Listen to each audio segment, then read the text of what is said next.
Fala galera, estamos de volta então para a última parte do nosso vídeo no filme O Meu Nome é Rádio. Ficou pendente a gente falar de outros aspectos ainda dentro desse filme que foram contemplados.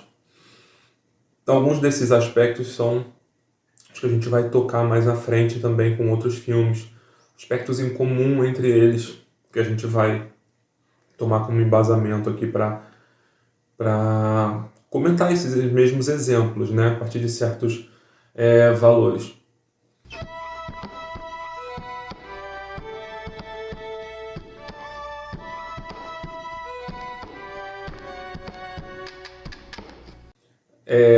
O primeiro que eu quero trazer assim uma ênfase é o compromisso, que eu trato ele como sinônimo de amor, e aqui nesse caso o compromisso do técnico com essa causa dele, com essa questão pessoal dele, né, da situação em que ele vê uma pessoa em uma condição menos abastada ou de alienação social e se vê implicado em fazer alguma coisa.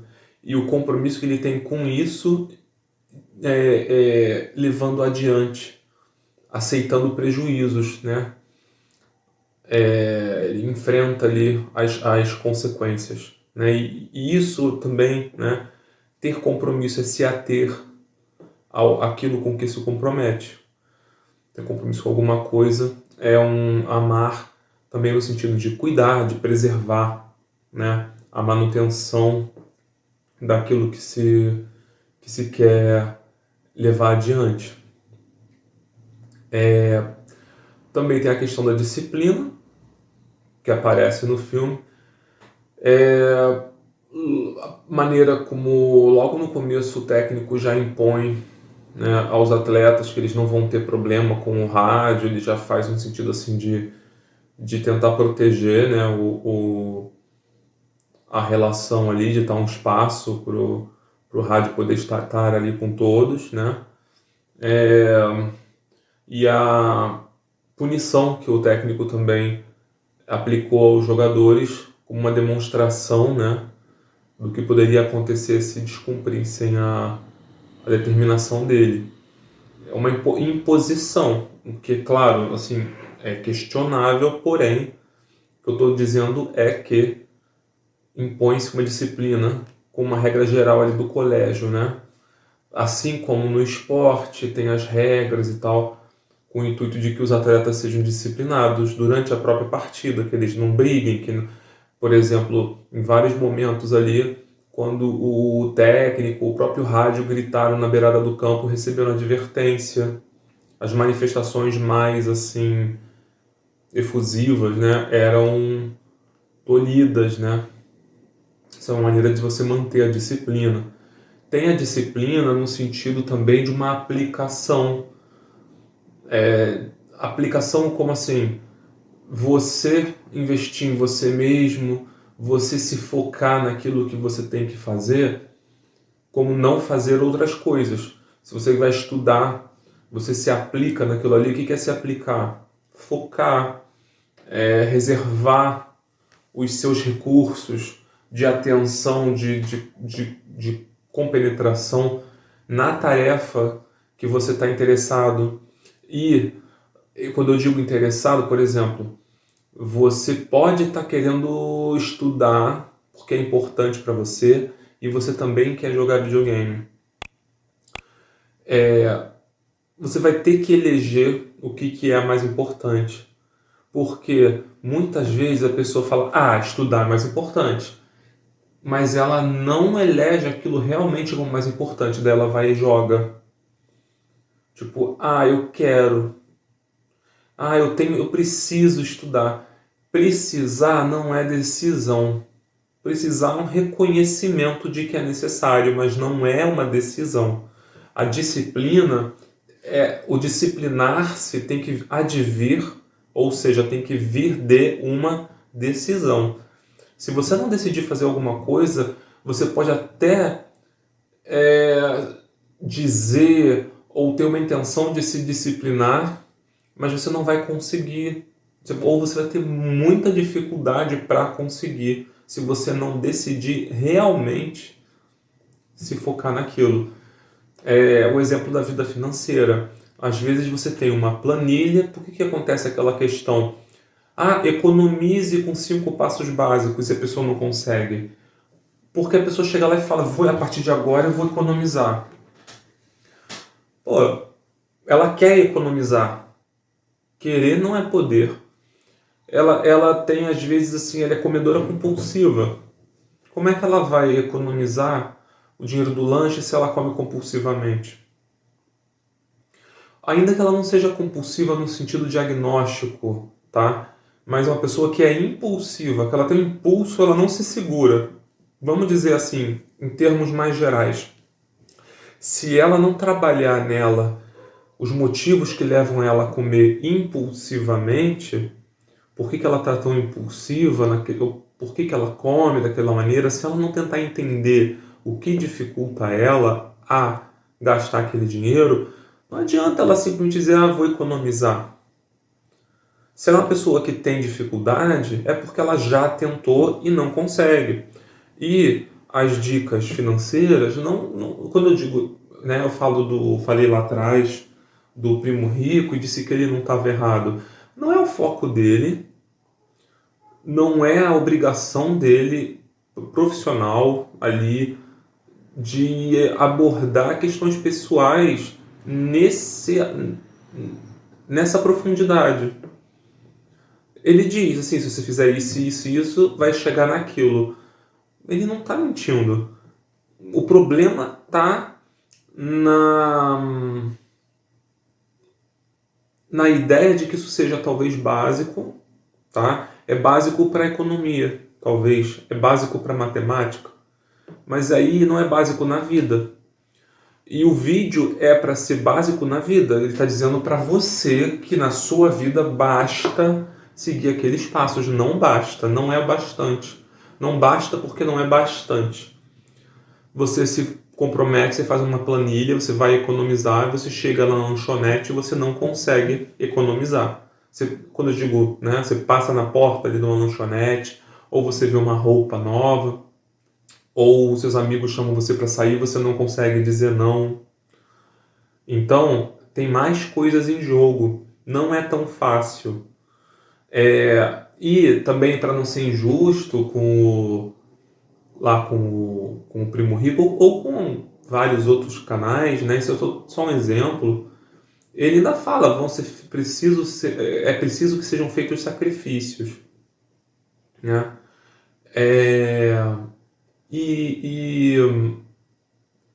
Ainda assim não é a mesma coisa para um e para outro.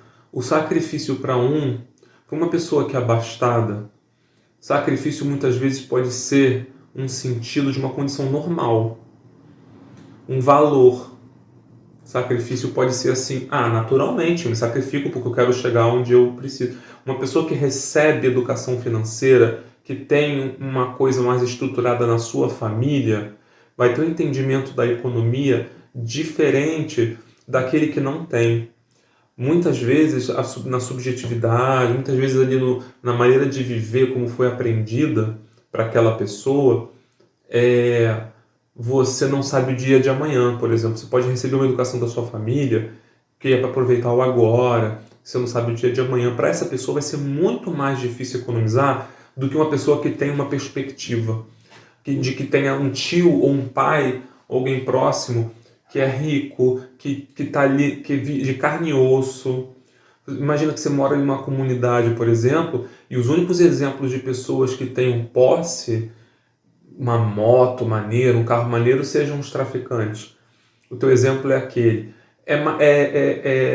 Não vou dizer que é mais difícil, mas é diferente.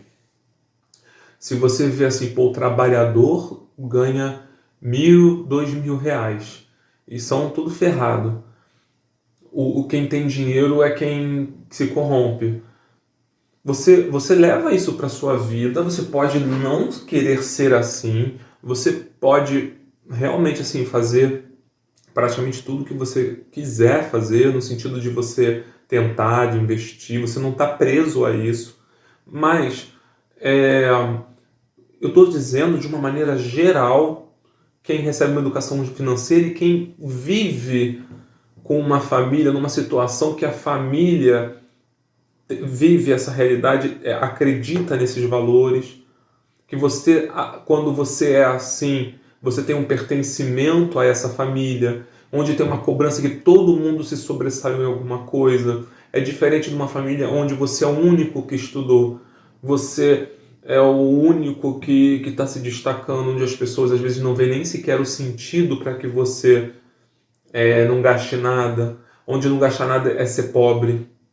Então, não é que isso seja correto, mas você tem que combater tudo isso, tem que tirar essa montanha da tua frente para você se colocar ali numa maneira de pensar diferente. Como gostam de falar os coachings, mudar mindset, mudar a maneira que você pensa, como está configurado as ideias para você, os caminhos de pensamento já viciados com uma coisa que você aprendeu errado. Quem fala muito bem disso é o Harv Eker, o autor do Segredos da Mente Milionária.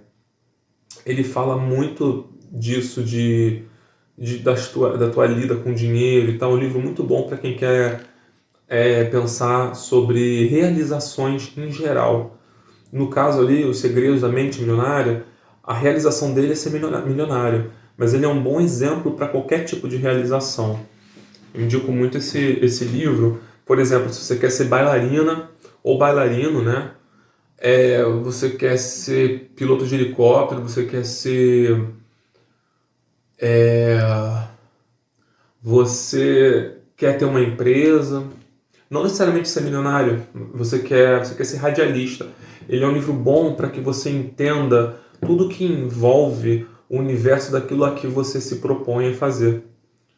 E das escolhas que você tem que fazer, das coisas que você perde em nome daquilo que você quer, de comprometimento, disciplina.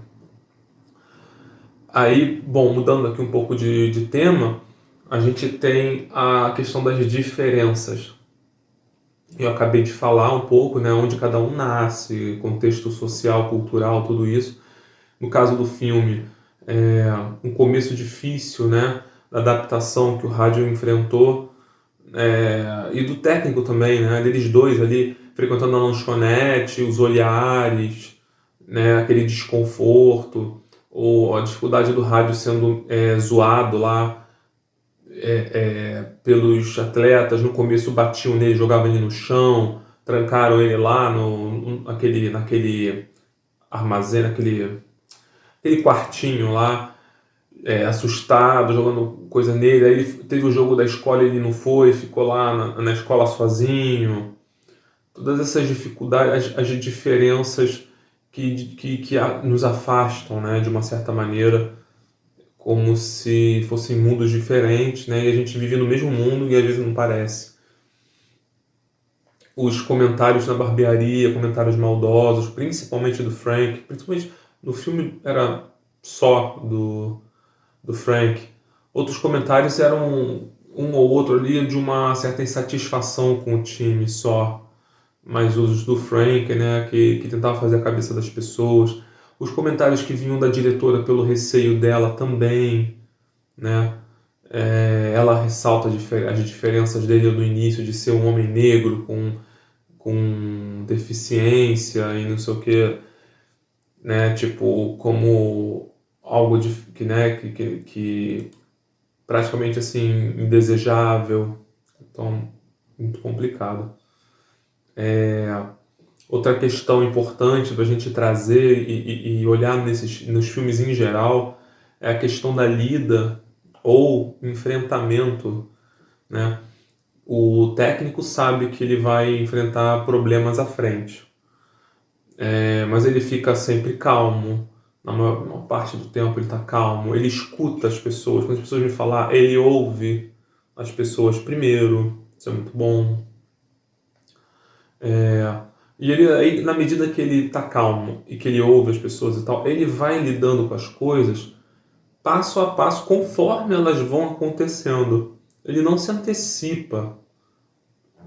Ele só toma medidas que a partir das coisas do que de fato acontece. Vai uma a uma, né, enfrentando, lidando com as situações. E quando também ele se permite esse tempo de lida, de enfrentamento com as coisas, e deixa as coisas acontecerem, ele também vai vendo quem está do lado dele e quem não está. Isso é muito importante, de você se manter sereno, você poder observar melhor, ter uma melhor escuta, uma melhor atenção para aquilo que está acontecendo, tá? Uma das vantagens de se estar sereno. A ideia não é controlar as pessoas, deixar as pessoas dóceis. Não é essa a intenção, fazer todo mundo virar ovelhinha. A tua serenidade como condição de você se preparar melhor para as suas ações, para as ações que convêm a você. Como uma maneira de estar a calma, o foco como uma melhor condição de lida com as coisas, com os problemas. Não de se conformar, de aceitar, entendeu? É uma calma como condição de lidar até melhor, de reverter alguma coisa em teu favor. Não para você... A raiva, a cólera, você vai xingar alguém, agredir alguém, muitas das vezes vai acabar te prejudicando só. E você vê, as exaltações que tiveram foram que eu me lembre, foram durante o jogo, durante a partida, e aí eles foram punidos, o time foi prejudicado. A exaltação, o Johnny, quando respondeu o técnico, a diretora, foi punido. Então, assim, geralmente não convém. Você pode, claro, né, subverter o sistema e tal, mas geralmente a subversão não é pela via da grosseria, da cólera. Tem outros caminhos mais eficazes. Uma outra questão também muito legal para pensar sobre a vida mesmo assim, problemas que não podem ser resolvidos, porque tem muitos problemas que não tem como resolver. Condição de lida, enfrentamento não quer dizer necessariamente que você vai passar por cima, que você vai resolver todos os problemas com eficácia. Condição de lida, também entender quando há condição, quando não há. Tem problemas que não podem ser resolvidos. Então, assim, a situação do rádio, por exemplo, não é uma questão de cura, por exemplo. É mais assim uma inclusão, pertencimento, comunidade, valores, né? Socialização, civilidade. Não é sobre mudar o rádio, é mudar todo mundo em volta. Nós precisamos melhorar, ele não.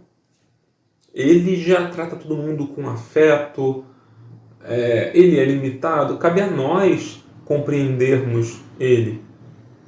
Cabe a nós compreender as pessoas que têm deficiência, as pessoas que têm dificuldade. Nós, enquanto sociedade, podemos tornar a vida dessas pessoas mais difícil ou mais fácil. Eu opto em tornar mais fácil. Não que, assim, eu acho que é o correto. Cada um vai ter a sua opção, mas eu acho assim, né? Se eu tenho certas condições e eu gosto que me ajudem quando eu estou limitado, quando eu tenho dúvida, uma das maneiras disso perseverar é passar adiante. Então, no sentido assim social, nem tanto religioso, é conveniente que haja ajuda, que seja comum no nosso meio a ajuda, para que a gente também receba. É conveniente, é interesse, sim, nesse caso. Eu não estou falando eu não estou falando de altruísmo, mas eu estou falando assim, para que haja uma inclusão social, a gente não pode depender da espiritualidade das pessoas. Para que a gente possa falar de aspectos sociais e tal, a gente tem que falar na esfera ainda social. Ou a gente se ajuda ou a gente se destrói. Ou a gente é construtivo ou é destrutivo. Ou a gente é inclusivo ou é restritivo. Né? E as políticas restritivas não costumam dar muito certo. Os pensamentos, né? A gente teve aí o Holocausto, né? Onde não se aceitavam certas pessoas, né? Uma coisa de você querer separar, categorizar, sempre gerou sofrimento, morte. Depois, para que haja uma aceitação, uma reinserção dessas pessoas é difícil, né? De ter uma harmonia. Você vê a questão do negro de uma maneira geral, mundial, né? A dificuldade que é de se acabar com preconceito. O índio, que ele como é, ele é transformado, quando ele vai para o meio social, ele é transformado em uma outra coisa, não tem espaço para ele na nossa sociedade, ou ele fica numa reserva cada vez menor e esmagado ali num pequeno espaço do que antes era tudo dele, ou ele se mistura e perde cultura, perde um monte de coisa porque a gente invade e julga e faz uma série de coisas. A gente toma o espaço dele e aí se ele comprar um telefone a gente diz que ele se corrompeu. É assim, tipo, complicado. Tem problemas que não podem ser resolvidos. Nem são problemas, né? São condições. A questão do rádio não é um problema, é uma condição.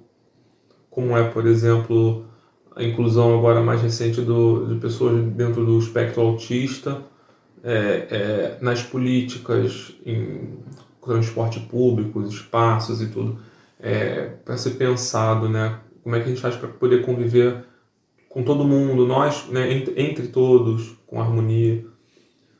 É muito importante para a gente pensar também em como a gente deveria ser aceito, o que nos cabe exigir e como é que a gente trata os outros, mas também pelos nossos direitos, também pelo que nos caberia para viver melhor, esse entendimento, assim, no geral.